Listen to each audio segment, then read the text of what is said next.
The board meeting had been running for 47 minutes before Diane Calloway said the quiet part out loud. It was a Tuesday in August, the kind of night where the air outside sat thick and still, and the Pinecrest Ridge Community Association meeting room smelled like old carpet and someone's microwaved dinner.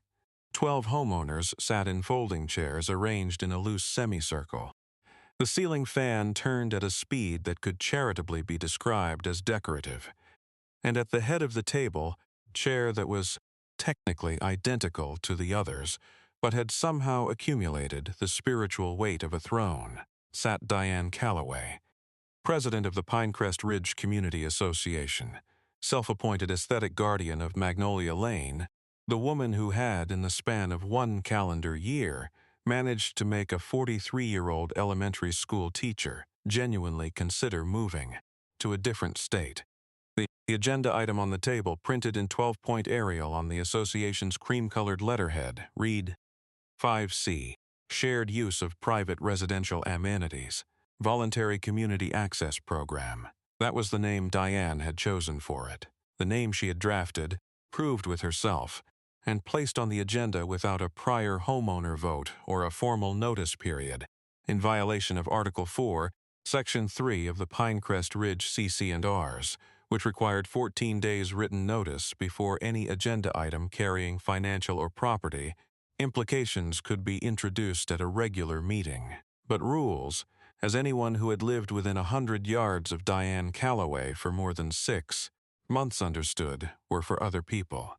The homeowner in the chair closest to the door was a woman named Rosalind Mercer. Rosalind was 43. She taught 4th grade at Birchwood Elementary, drove a 10-year-old Subaru with a cracked side mirror she kept meaning to fix, owned a house at 214 Magnolia Lane with a backyard that contained, among other things, 12-foot by 24-foot in-ground swimming pool. She and her late husband Marcus had spent 11 years saving to build. Rosalind had not spoken yet. She had arrived at the meeting with a notepad and a pen, and the reasonable expectation that Agenda Item 5C was about the Community Association's long-stalled plan to install a decorative fountain near the front entrance. She had no idea what was coming. Nobody in the room did except Diane. Diane cleared her throat and said, with the poise of someone announcing a charitable donation made with someone else's money, the Voluntary Community Access Program is a new initiative that would allow homeowners with private pools, sports courts, or other recreational amenities to open those amenities to neighborhood residents during designated hours, in the interest of community building and shared quality of life. Silence. Then Rosalind said, very quietly, I'm sorry, whose pool? Diane smiled and said, well, yours is really the only one on the street, Rosalind. Drop your city and tell me, do you live in an HOA? I want to know how many are watching from behind enemy lines right now. To understand what Rosalind Mercer was dealing with, you need to understand Pinecrest Ridge. Pinecrest Ridge Estates was a planned residential development in the suburbs of Hartwell, Virginia, about 22 miles from Richmond, close enough to the city to matter and far enough from it to believe you had escaped. It had been built in 2 phases between 1998 and 2003, 114 homes on streets named after flowering trees, each house sitting on a lot between 1/4 and 1/3 of an acre, each governed by the Pinecrest Ridge Community Association, under a set of covenants, conditions, and restrictions recorded in Henrico County in September of 1997. The CC&Rs were 29 pages long. Most people who signed at closing had read none of them. Rosalind had read 3 pages before her eyes had glazed, and she'd moved on to arguing about the paint color in the guest bedroom. This was, she would later admit, a mistake. The pool at 214 Magnolia Lane had been completed in June of 2019. Marcus had stood in the backyard with his arms crossed and his face doing the thing it did when he was trying not to smile too openly.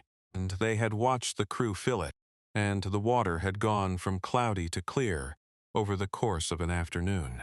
Marcus had died the following March, a cardiac event, quick, no warning, no chance to argue with it. and the pool had stayed covered for the better part of a year after that. It was Rosalind's older sister who had finally persuaded her to open it again in the summer of 2021, pointing out, not incorrectly, that Marcus had wanted them to use it. By the summer of 2023, the pool was Rosalind's anchor. She swam laps before school in the mornings when the weather allowed. Her kids from the neighborhood came over on summer afternoons with written permission from their parents. She hosted her sister's birthday in July. The fence around it was 6 feet, solid cedar, permitted and inspected. The gate was self-closing and self-latching, padlocked from the outside whenever the pool was unoccupied. She had done everything correctly. She had also, 2 years prior, received a letter from the Pinecrest Ridge Community Association, informing her that the umbrella on her back patio, a standard market umbrella in a shade of blue the association described as inconsistent with the community's established color palette, was in violation of Section 8.4 of the CC&Rs, which governed exterior decor visible from common areas. She had 14 days to remove or replace it. Rosalind had replaced it with a beige umbrella, sent in a compliance confirmation, thought nothing more of it. What she had not known was that the complaint had originated not from a formal inspection but from a call Diane Calloway had made to herself in her capacity as both a resident of Magnolia Lane and the president of the association, after she had looked over the cedar fence from the adjacent footpath and seen the umbrella and decided it was objectionable. Diane Calloway had lived at 210 Magnolia Lane for 11 years. She was 61, retired from a career in regional sales management, had been on the Pinecrest Ridge board for 7 of those 11 years, the last 4 as president. She ran the board the way certain people run a small country they found unoccupied. With complete sincerity, considerable energy, a belief that the role had been created specifically for someone with her particular combination of standards and vision. She had amended the CC&Rs landscaping provisions twice in 4 years, both times in ways that required homeowners on Magnolia Lane to maintain lawn heights within a range that her own lawn already met. She had initiated 11 formal violation notices in the past 18 months. Of those 11, 7 had been issued to properties on Magnolia Lane. Of those 7, 4 had been issued to 214 Magnolia Lane. The most recent, dated May 12th of that year, concerned a wind chime Rosalind had hung on her porch. Section 9.1, noise-generating exterior fixtures. Fine, $75. Rosalind had paid it. She always paid. She was that kind of person. The kind who corrects the problem and assumes good faith, keeps her head down and tries to be a good neighbor. She had not yet understood that for people like Diane Calloway, compliance from a person like Rosalind Mercer was not the resolution. It was simply a reset. Now that you know Rosalind, has your HOA ever pulled something that made your blood boil? Tell me the worst thing your HOA has done. The formal name for what Diane had drafted and placed on the agenda as Item 5C was, in the language of the document she presented that evening, Pinecrest Ridge Residential Amenity Sharing Initiative, or RASI. It was 2 pages long. It had no author listed, though the formatting matched every other document Diane had ever produced for the association. Proposed that homeowners with private recreational amenities, defined in the document as pools, sports courts, putting greens, or similar outdoor facilities, could, at the board's invitation, register those amenities for use by community members on a scheduled basis. The word invitation was doing a great deal of work in that sentence. The document outlined that participating homeowners would be responsible for maintaining adequate liability insurance during access periods, that the association would develop a scheduling system, that the homeowner would retain the right to decline individual bookings subject to the association's review. Final clause, subject to the association's review, was the sentence Rosalind read twice, sitting in her folding chair in that overheated meeting room, with the notepad on her knee and the pen in her hand, and a feeling in her chest she could not immediately name. She named it later, in the parking lot, standing next to her car in the dark. Alarm, she said, in the meeting, very calmly. Diane, this document seems to be describing my pool specifically. Is that right? Diane said. It's a community-wide initiative. Rosalind. But I'm the only person in Pinecrest Ridge with a pool. That's true at this time. So this is describing my pool, Diane said, with the particular smile of someone who has decided that precision is a form of rudeness. It's describing any qualifying amenity within the community. Rosalind said, I haven't agreed to this. Diane said, that's why we're discussing it. The vote that evening. Because Diane called a vote that evening at a meeting where the required 14-day notice had not been provided, where no quorum verification had been performed, where the 3 board members present were Diane, her vice president Gary Plunkett, who had never in 6 years voted against anything Diane proposed, and the treasurer Frank Odell, who was present only technically because he had fallen asleep in his chair 8 minutes into the meeting, was 2-1 in favor of advancing the initiative to a formal proposal for homeowner comment. Rosalind voted no. She was the one. She drove home on Magnolia Lane and sat in her car in her driveway for a few minutes before going inside. The pool was visible from her kitchen window, still lit from the underwater light she sometimes left on, pale blue and quiet in the dark backyard. She thought about Marcus. She thought about how long they had saved. She thought about the padlock on the gate and the 4 violation notices and the beige umbrella she had replaced the blue one with, and which she had never stopped resenting, in a quiet, patient way. Then she went inside and found the folder in her filing cabinet, where she kept her homeownership documents. She pulled out the 29 pages of the Pinecrest Ridge CC&Rs, and she sat down at her kitchen table, and she read all of them. Took her 3 evenings. She had a yellow highlighter and a green highlighter, and she made notes in the margins in pencil.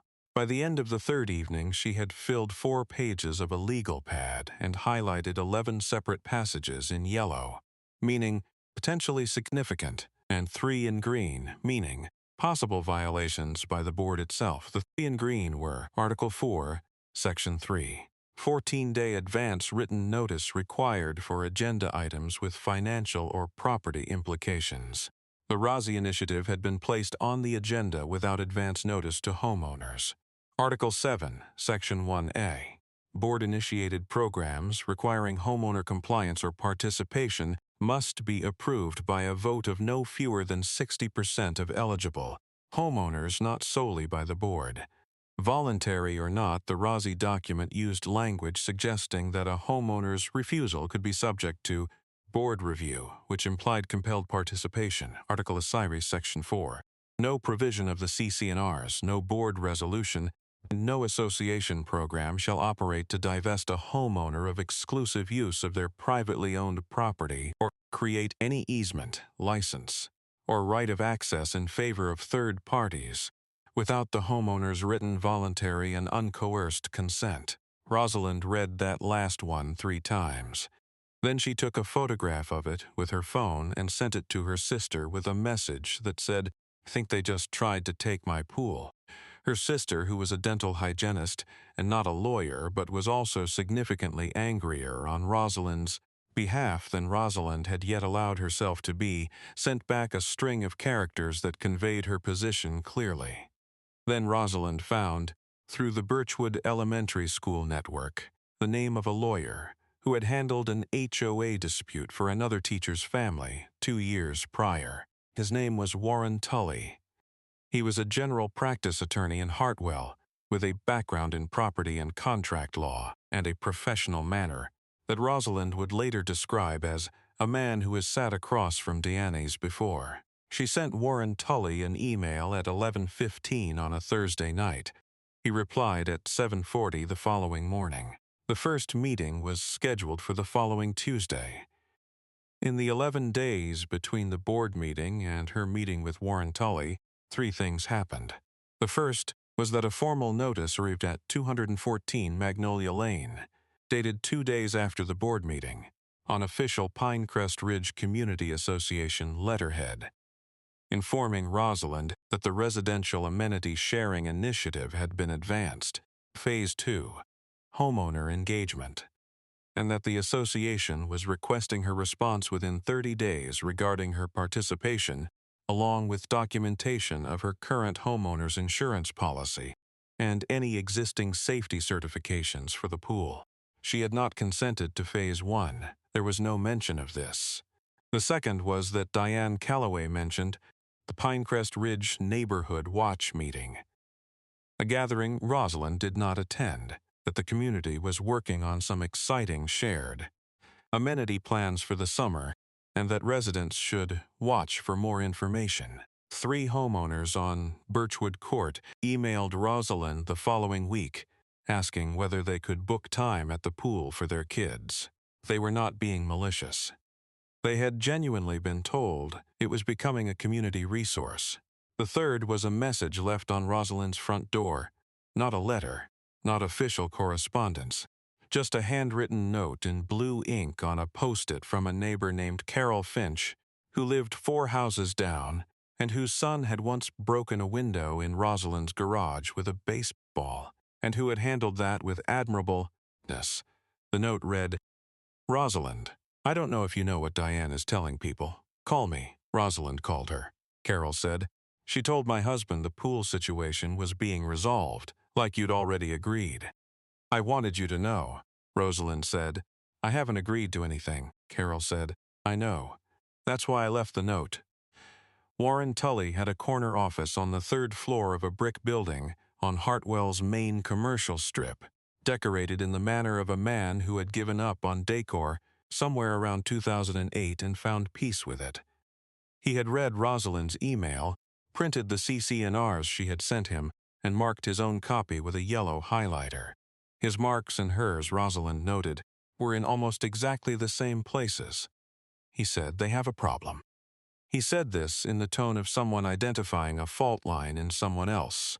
Foundation. Not alarmed. Observational, he explained the following. The Residential Amenity Sharing Initiative, as drafted, constituted an attempted involuntary license over privately owned property.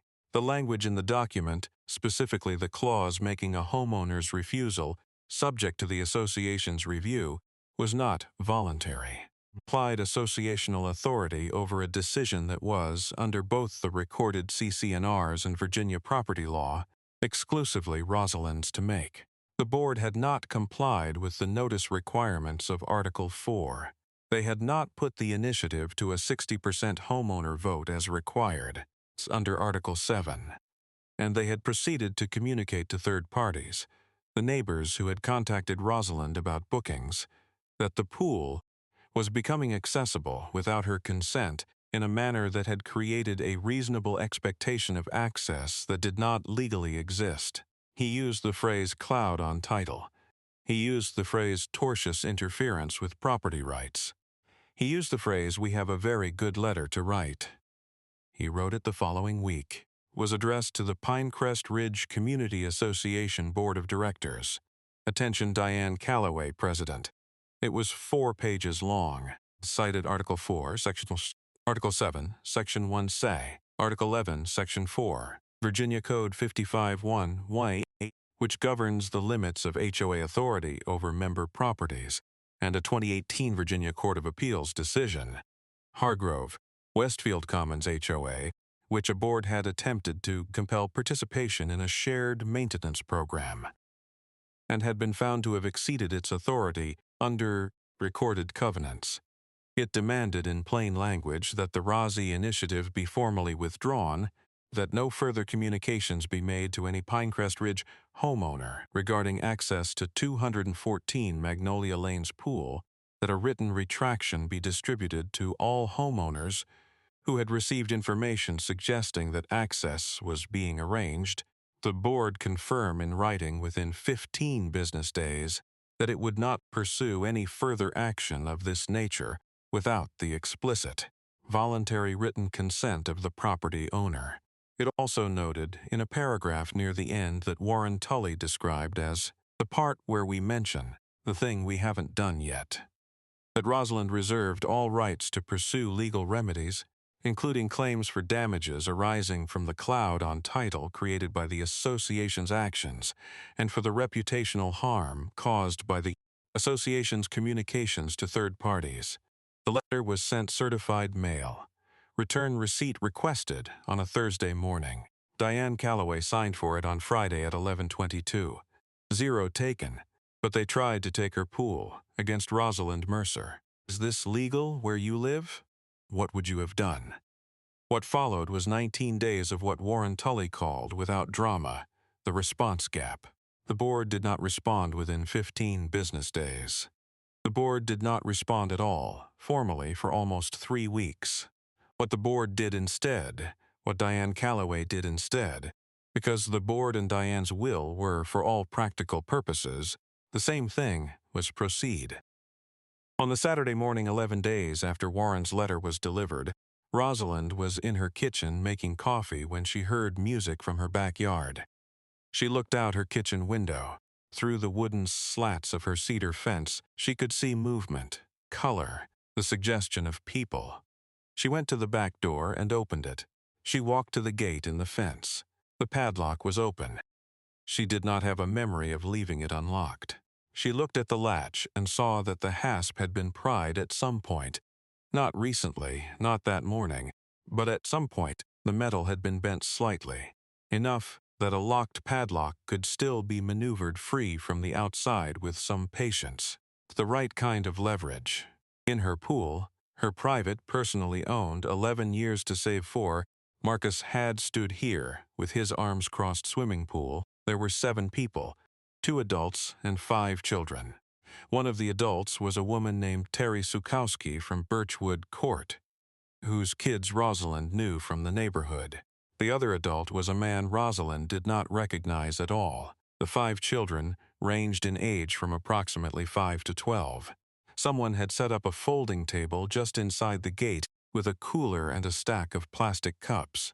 Terry Sukowski looked up and saw Rosalind standing at the gate and said with complete sincerity, "Oh, Rosalind, we got the confirmation email from the association this morning. Is this the right time slot?" Rosalind stood very still for a moment. She said, "There is no time slot, Terry." She said it the way she said things to 4th graders when something had gone badly sideways in a way that was not the child's fault, carefully, without accusation in the direction of the person in front of her. Terry said, "What?" Rosalind said, "I need to ask you all to please get out of the pool." There is a particular variety of humiliation that comes from being asked to leave somewhere. You were led to believe you had permission to be. Terry Sukowski was visibly experiencing it. She gathered the children with a confused and mortified efficiency, wrapped them in towels, apologized to Rosalind 3 times in the span of 90 seconds, and left through the gate with the man Rosalind did not know, who turned out to be her brother-in-law visiting from out of town, and who had been told by Terry that this was going to be a lovely morning. Rosalind stood in her empty backyard for a moment after they left. She looked at the pool. The water was still moving. She took out her phone and called Warren Tully. He did not answer because it was Saturday, but she left a message that was 6 minutes long and covered, in precise and increasingly controlled detail, everything she had just seen. She also, because she was a thorough woman who had spent 3 evenings reading 29 pages of CC&Rs, taken photographs of the gate, of the bent hasp, of the folding table and the cooler, of the pool with people in it, of the 7 faces visible before she'd asked anyone to leave, including the children, which she intended to blur before using for any purpose, because they were children, and none of this was their fault. She went back inside and changed the padlock. That afternoon, she also submitted a formal records request to the Pinecrest Ridge Community Association under Virginia Code 55.18815, which requires HOAs to make association records available to members on request. She requested all board communications, emails, texts, meeting minutes, any written or electronic correspondence relating to the Residential Amenity Sharing Initiative from the date of its conception to the present. She also requested the email that Terry Sukowski had described receiving that morning, since Rosalind had sent no such email and wanted to see what the association had sent in her name, or implied was in her name, or had otherwise used to create the impression that she had consented to something she had not consented to. The records request had a 10-business-day response window under Virginia law. She also, on the advice of Warren Tully, when he returned her call Sunday morning, sent a letter to every homeowner in Pinecrest Ridge, all 114. She did this the old-fashioned way, printed on paper, stamped and mailed, from a list of addresses she obtained from the county's Public Property Records database, which is a public document available to anyone who looks, a fact that the Pinecrest Ridge Community Association had apparently not considered when it decided to conduct its community-wide communications exclusively through the association's own channels. The letter was 2 paragraphs. It said that the swimming pool at 214 Magnolia Lane was privately owned and had not been made available to any association program. It said that any communications homeowners had received suggesting otherwise did not come from the property owner and did not reflect the property owner's consent. It directed any questions to Warren Tully's office. It was polite. It was factual. It did not name Diane Calloway. Did not need to. Rosalind just mailed every homeowner in Pinecrest Ridge at her own expense to correct the record. Right call? What's your strategy? Tell me in the comments. The response from the association came on the 11th business day after Warren Tully's letter, 1 day past the 15-business-day window he had specified. It was 1 page. It was signed by Gary Plunkett, the vice president, not by Diane. It said that the board wished to clarify that the RSVP initiative was entirely voluntary and that no homeowner was under any obligation to participate. It did not withdraw the initiative. It did not address the notice violations. It did not address the confirmation email sent to Terry Sukowski. It did not acknowledge that 7 people had been in Rosalind's pool on a Saturday morning because of a communication from the association. Warren Tully read it and described it on the phone with Rosalind as a non-response dressed up in dress clothes. He sent a second letter, shorter this time, noted that the board had not complied with the demands of the first letter, noted the specific date and circumstances of the Saturday pool incident, including the confirmation email, a copy of which Terry Sukowski had forwarded to Rosalind upon request, because Terry was, it turned out, furious on Rosalind's behalf once she understood what had happened, and characterized the association's failure to disclose or address this incident as a material omission. It set a new deadline, 10 business days. It stated that if the demands were not fully met, formal withdrawal, written retraction, written confirmation of non-pursuit, Rosalind would file suit in Henrico County Circuit Court. It also noted that Rosalind had retained all documentation related to the tampered gate latch and was preserving the option of referring that matter to local law enforcement. The tampered latch was the sentence that changed things, because Diane had necessarily been the one to do it. That was never definitively established. But because the association's lawyer, who was a man named Stuart Farrell, who handled 3 other HOA accounts in the greater Richmond area, and who, unlike Diane, had read Hargrove v. Westfield Commons HOA, knew what a tampered latch on a private pool fence meant in the context of potential criminal trespass and premises liability exposure. Stuart Farrell called Warren Tully on a Wednesday. The conversation was 17 minutes long. Rosalind was not present for it, but Warren relayed the summary that evening. The association was prepared to discuss withdrawal of the RSVP initiative. Stuart Farrell had used the phrase mutual resolution. Warren Tully had said that the resolution required the association to meet all 4 demands, Rosalind's original letter, plus a 5th one that had been generated by the Saturday incident. A full accounting, in writing, of all communications the association had sent to homeowners regarding access to 214 Magnolia Lane, with confirmation that no further such communications would be sent. Stuart Farrell said he would take that back to his client. In the meantime, what had been a quiet dispute between a homeowner and a board had found its way to a wider audience, not through Rosalind, who had told approximately 8 people about the situation.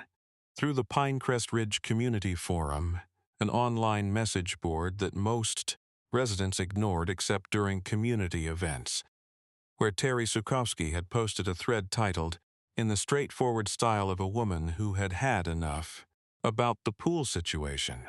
The thread was 342 replies long by the end of its first week. The thread had started with Terry explaining, careful detail, what had happened on the Saturday morning and what she had subsequently learned about the situation.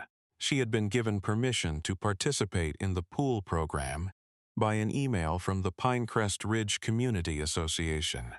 The pool's owner had never agreed to the program. She and her children had been in someone else's pool without that person's knowledge or consent because the association had told them they could be. The replies ranged from stunned to incandescent. Several homeowners who had also received similar emails.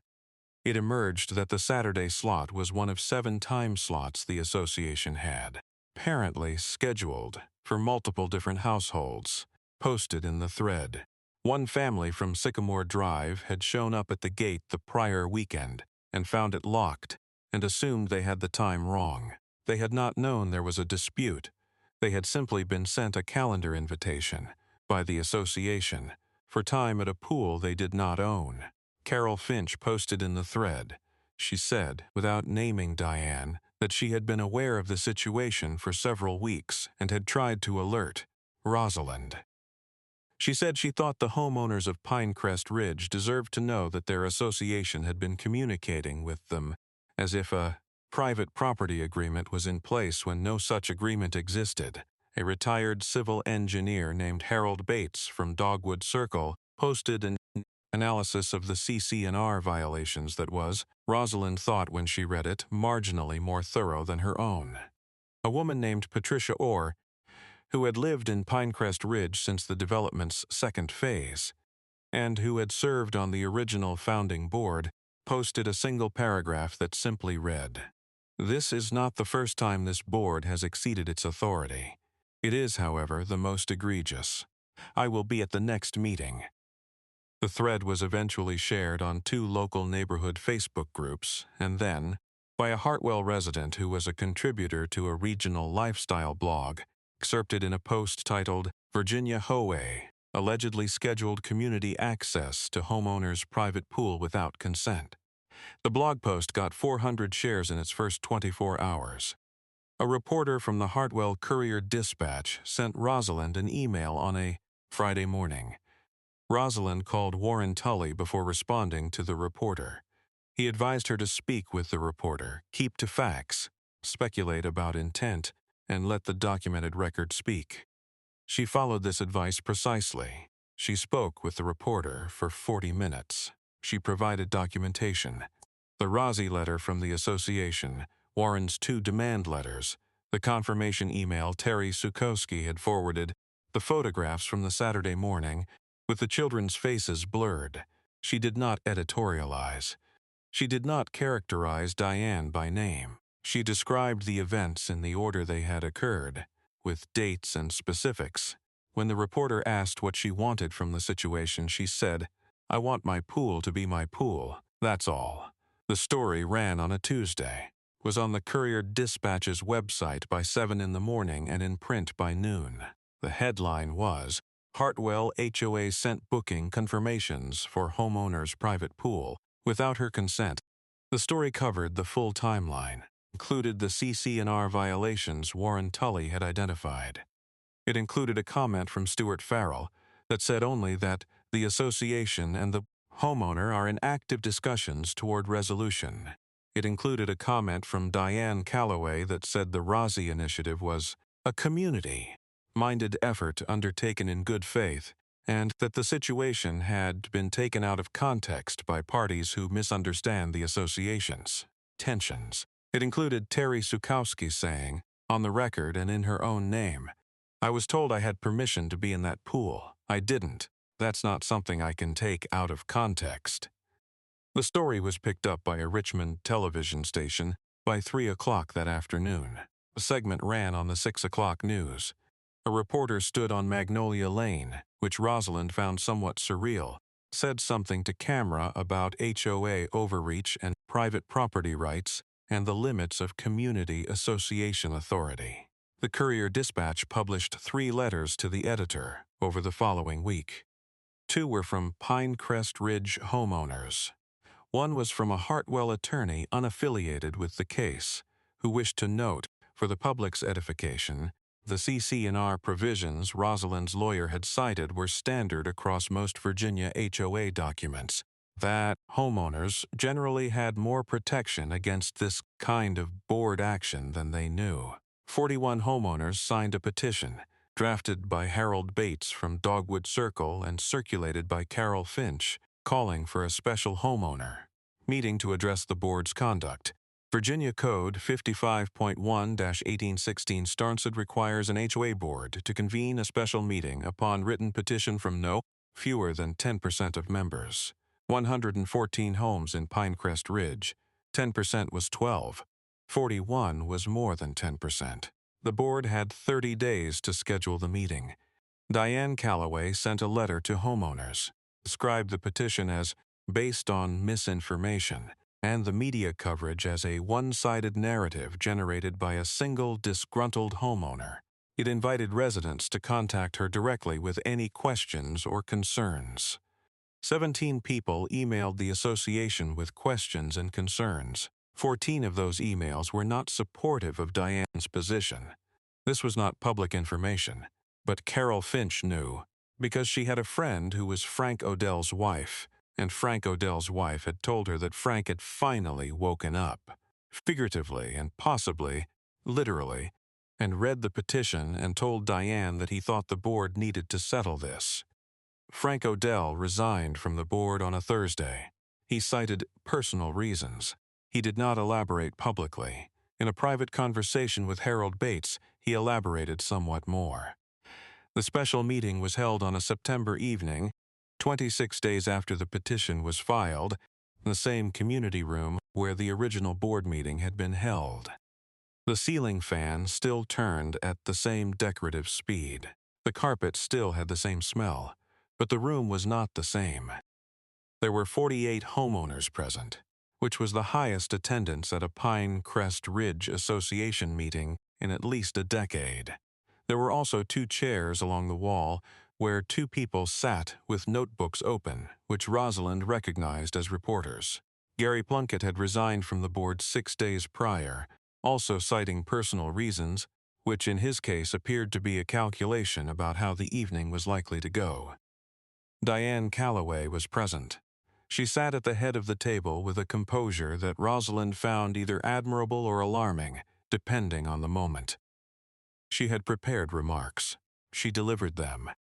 They described the Rossi Initiative as a good-faith community effort, characterized the legal dispute as a misunderstanding, suggested that the coverage in the Courier-Dispatch had been irresponsible. She said she believed in Pinecrest Ridge. She said she was proud of her service. Then Patricia Orr, who was 74 years old and had co-written the original CC&Rs in 1997 and who had been waiting by her own account for an appropriate moment, took the floor. She spoke for 9 minutes. She cited the specific CC&R provisions that had been violated. She cited the documented timeline. She noted that the board had, to date, not formally withdrawn the Rossi Initiative, had not issued the written retraction Rosalind's lawyer had requested, had not provided the accounting of communications that had been demanded. She noted that the association had used association resources, the association's email system, the association's letterhead, to communicate to homeowners that a private property agreement was in place when no such agreement existed. She said, with the particular authority of someone who had actually written the documents being discussed, "This is not what these covenants were for." Harold Bates seconded her remarks with a slide presentation. He had made slides. He had printed copies for every homeowner present. The slides included a timeline, the relevant CC&R sections, and a summary of the legal correspondence. Printed copies were distributed by Carol Finch. The vote on the formal censure of the board's handling of the RSVP initiative passed with 39 votes in favor and 3 opposed. The 3 opposed were Diane, an elderly homeowner named George Whitman, who voted with Diane on everything as matter of principle, and a man who had arrived late and appeared to be at the wrong meeting. The second vote on whether to initiate the process for a board recall carried with 36 votes in favor. Diane Calloway did not wait for the recall process. She resigned from the board the following Monday morning. Her resignation letter was 1 sentence long. It said she was stepping down to focus on her personal affairs and wished the community well. She did not apologize. She did not acknowledge any wrongdoing. She did not, in any public or documented communication, ever acknowledge that she had sent calendar invitations to Pinecrest Ridge homeowners for time in a pool she did not own, in the name of an initiative the property owner had explicitly refused to authorize, after receiving a 4-page legal letter demanding she stop. These are simply the facts of what happened. The record contains them. The settlement between Rosalind Mercer and the Pinecrest Ridge Community Association was signed in late October, drafted between Warren Tully and Stuart Farrell over 3 weeks of negotiation. Its terms were confidential as to financial amounts, but its operative provisions were not confidential because they were structural changes to the association's governing documents, and structural changes to governing documents must, under Virginia law, be disclosed to all homeowners.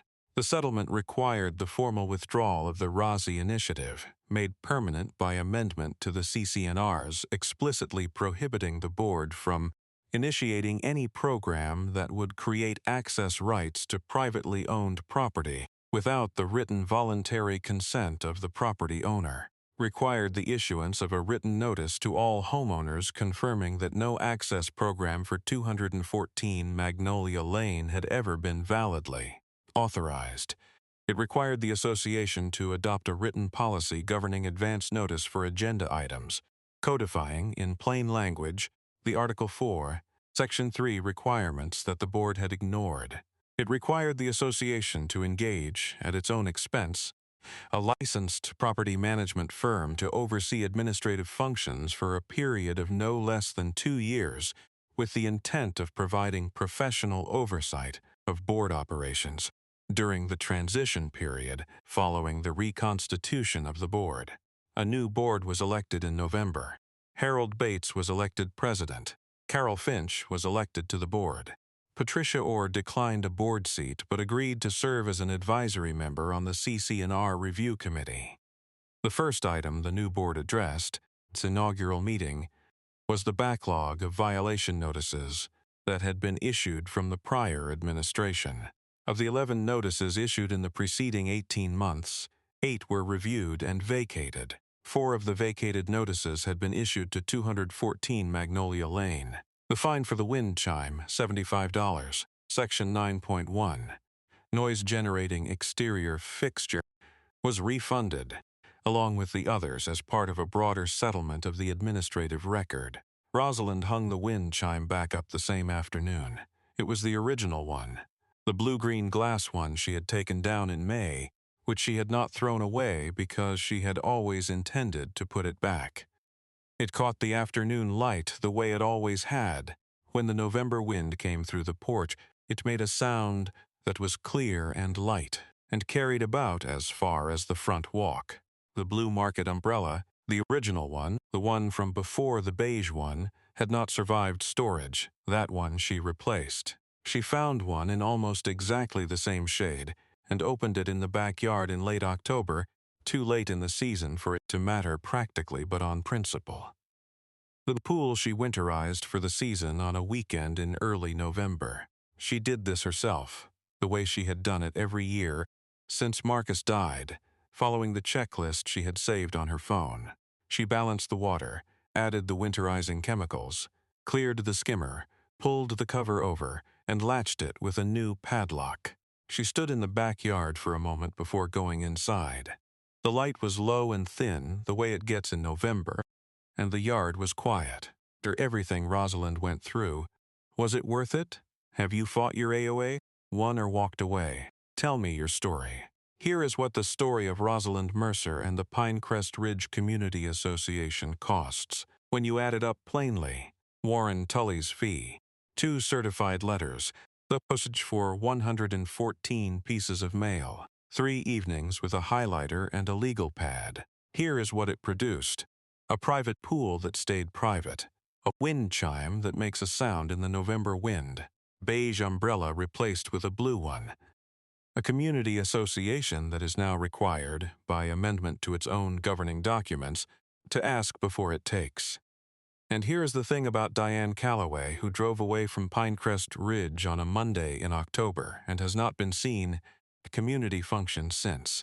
She was not unique. She was not exotic. She was not some rare mutation of the HOA ecosystem. She was, in the taxonomy of people who join boards and acquire small powers and begin, gradually and then rapidly, to treat other people's property as a resource for their own vision of community.